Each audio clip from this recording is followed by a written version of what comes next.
Hey everyone, this is Bullet Trainer. I've been thinking about Giratina, so a couple of times I've brought up my dissatisfaction with the idea of this Pokemon representing Satan, and I kinda gave a bare bones paragraph in a previous video about this, but I wanted to clarify my theory on the origins of Giratina and Arceus. Yes, it counts as a theory. Diamond, Pearl, and Platinum are good games, but probably the ones I've played the least of the first 5 gens, and when I was playing them, I wasn't exactly thinking about making Pokemon theories. So when I made this video recently on the possible inspirations of the game villains, I was reintroduced to Cyrus and his story. A story which takes him to the Distortion World, and if you play Platinum, he gives a little speech. Only that shadow Pokemon lives here. This world is the opposite of our world I wish to change. It is like the 2 chains composing the strand of DNA. The 2 worlds must be balancing each other to remain in existence. Without one, the other cannot exist. The shadowy Pokemon must play a role in keeping the worlds in balance. That is why it must have interfered and brought me here. The shadowy Pokemon must have made this bizarre world. That's why trying to change our world disturbed it and made it reveal itself. This quote it's very telling. Giratina is much more the subject of Platinum than Diamond and Pearl. In the Sinnoh myths, which is where a huge chunk of our understanding of the cosmogony of the Pokemon universe comes from, Giratina isn't even mentioned in the creation myth. It's Cynthia who later tells us, "When the world was made, Dialga and Palkia appeared. Apparently, there was one more Pokemon that appeared at that time. A Pokemon with as much power as Dialga and Palkia." This quote is also very telling. Dialga and Palkia are time and space, a duality of sorts on their own that together make matter. At the same time they formed, Giratina did as well. This is very important, because both examples of the deepest lore we have on Giratina presented in the context of balance. This is important to Giratina's origins because Christianity isn't dualistic in this manner. In Christianity, in terms of humans and our small lives and decisions, Satan can play a big part. His goal, and I don't want to spend all day talking about it in a nutshell, is to get people to sin so they go to hell. And again, in the micro sense of human lives, this seems like a big deal. But the nature of the universe in Christianity, the macro picture, isn't dualistic at all. God is all-knowing, seeing, powerful, good, and is not in competition with Satan. That's why Supernatural had to create the darkness as a character, because Lucifer in Christian belief is not a threat to God, not his opposite, and never has been. And the point in Christianity isn't balance. The point is that evil will one day be defeated. Because when dualism is boiled down to just good versus evil, not only do we set our minds up to assume that one opposite is always wrong, which is not correct, we also try to side with one over the other, which defeats the purpose of finding balance.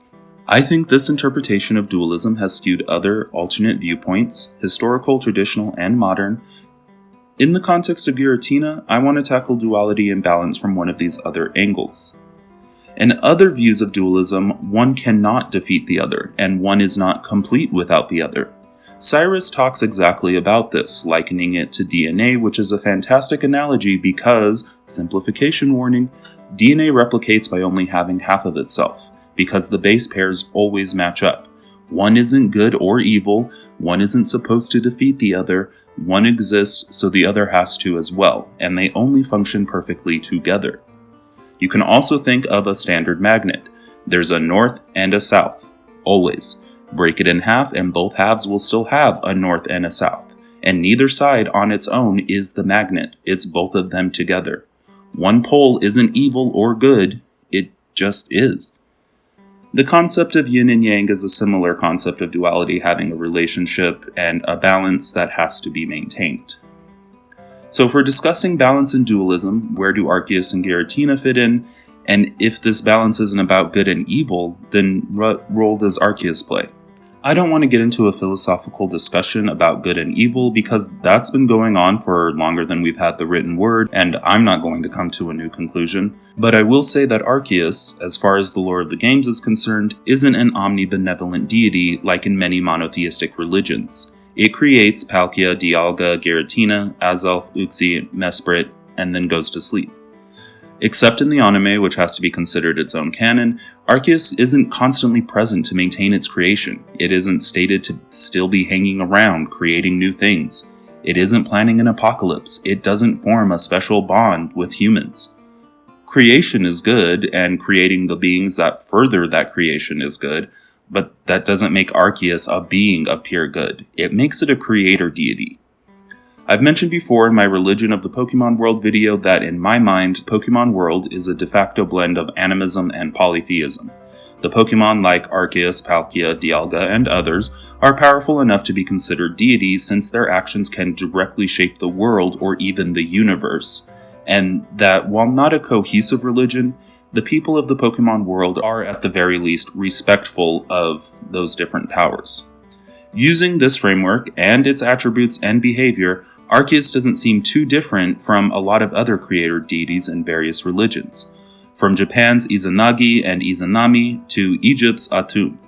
A lot of these creator deities perform similar actions. They create the universe or the world, maybe a few more deities, but then back off, or in some cases even die, and those other deities take over.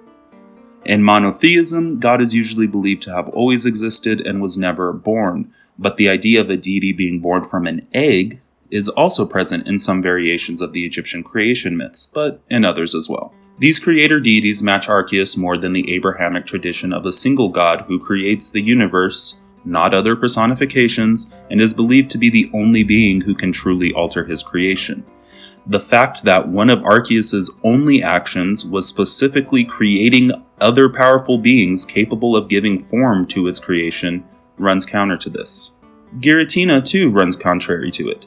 Again, Satan and sin are not true counters to God and Christian belief. They are not a duality. Satan represents a perversion of creation, not its opposite. If Arceus represents creation, then Giratina, as its true complement, should be destruction, right? I mean, that was what I partially dug into last time by comparing Giratina with Set of Egyptian mythology, but I've altered my thoughts a bit. While writing the script, I kept coming back to Cynthia's description, a third being formed at the same time as Palkia and Dialga, with as much power as them. At the same time, with as much power. And the fact that traditionally, chaos is the opposite of creation and order, Arceus forms as a balance to the primordial chaos itself.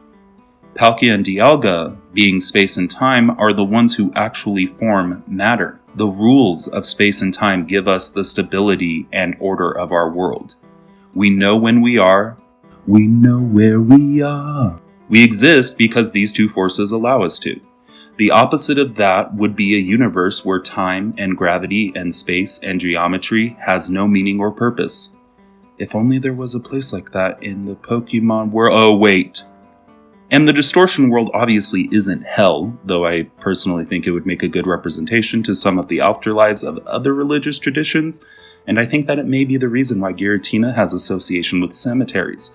Because if early humans in the Pokemon world understood balance, they'd think that since the living are in the Pokemon world, the dead went to the distortion world. And that makes actual religious sense. The concept of the dead not fitting into our world except at certain times is present in so many religions. It's the source of this festival in this episode that I reference all the time, and I think it's why Giratina is the ghost type.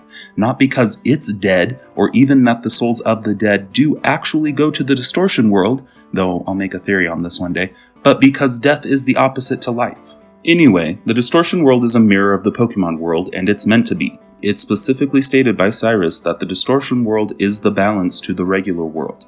The order of the laws of physics exist in the Pokemon world because there is another world where the so-called common knowledge is flipped on its head. That is the very reason why Giratina pulls Cyrus into the distortion world. Giratina is trying to protect creation itself by maintaining the balance that creation is composed of. Hardly the work of the devil. In fact, it bears a striking resemblance, still, to Set of Egyptian polytheism. Like Giratina, Set embodies the negatives of life, chaos and storms and deserts, but he also sometimes sat on the solar bark and fought off Apep, who threatened to destroy actual existence. The religion was thousands of years old even to Cleopatra, and religions change and evolve, and sometimes Set was portrayed differently, but generally he's regarded as the complement to good rather than a villain who has to be destroyed. The fact that he has the status of God is telling. The fact that he had temples is even more telling. Egyptians had a lot of references to dualities and balance, and the primary role of the pharaoh was actually maintaining this balance. So was Set. It wasn't so much the concept that if someone is born, someone has to die, but the idea that our world represents order and the other side is chaos, and that a balance has to be maintained, is vital. And I find all of that in Cyrus's story, and the concept of Arceus, Palkia, Dialga, and Giratina, and I can see that the latter is meant to represent that chaos and disorder, the violence over rationality, the M.C. Escher Lovecraftian-esque nature of the distortion world. It's a counter on the scales of the universe, one that allows the universe we spend our time in to remain at relative peace.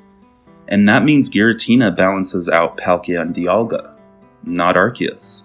So that's the theory I was dying to get out. I started off mainly disagreeing with the God-Satan idea of Arceus and Giratina, but I think I poked a little further in that Giratina is a necessity to the Pokemon world and has shown that it does indeed favor maintaining the status quo. The status quo in this case being existence. The myth says it was banished, but based on the myth of its creation at the same moment of Palkia and Dialga, I think that may just be an allegory for its very nature merely being opposite to the one they formed. It couldn't exist in our world, and still can't even be in its origin form without the Griseus orb, without a piece of where it belongs. I would postulate that Dialga and Palkia would also have altered forms if they spent too long in the distortion world, because likewise, they wouldn't belong. They may even have their own orbs. And if this concept shows up in the Diamond Pearl Platinum remakes, that would be nice. If Arceus gets an alternate form though, then I'll have to revise this theory. But let me know what you think in the comments, and don't forget to subscribe if you haven't already so you don't miss out when those future theories come out. And leave a like. Thank a grocery worker. I will see you all next time. Thank you, and please stay safe.